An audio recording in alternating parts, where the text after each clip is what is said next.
Imagine a society where lies, deception, and tribal warfare were commonplace. It was an era in Makkah where the powerful crushed the weak without hesitation. Yet within this darkness, a personality was rising, whose light had already captivated the entire Arab world, even before prophethood.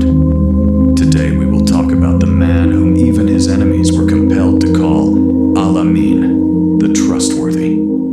How did the Prophet Muhammad, peace be upon him, win the trust of an entire civilization in his youth alone? The blessings that began in the home of Halima Sa'diya during his childhood had, by youth, taken the shape of an unshakable character. While the young men of Makkah were lost in idle pleasures, Muhammad, peace be upon him, stood apart, known for his noble personality and thoughtful nature.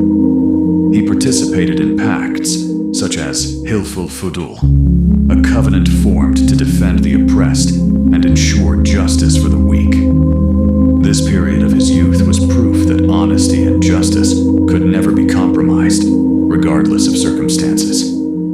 Trade was the lifeblood of Arab society, yet dishonesty in dealings was widespread. When Muhammad, peace be upon him, entered the world of commerce, his integrity became the talk of every tongue. Khadijah, upon hearing of his trustworthiness, entrusted him with her own trade goods.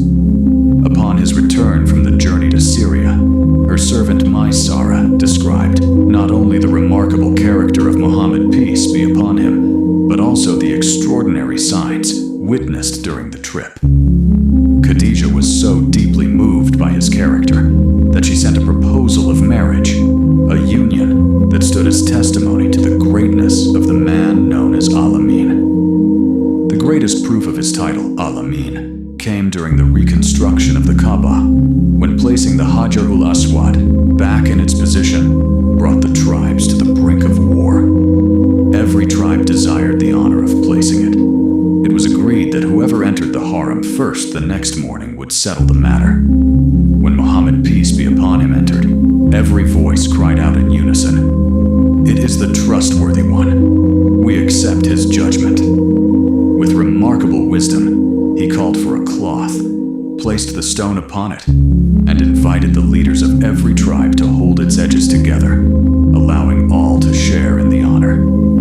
A great bloodshed was averted through wisdom alone. Even before prophethood, the character of Muhammad, peace be upon him, was a shield upon which no blame could be cast. The lesson for us today is that honesty and truthfulness are not merely words.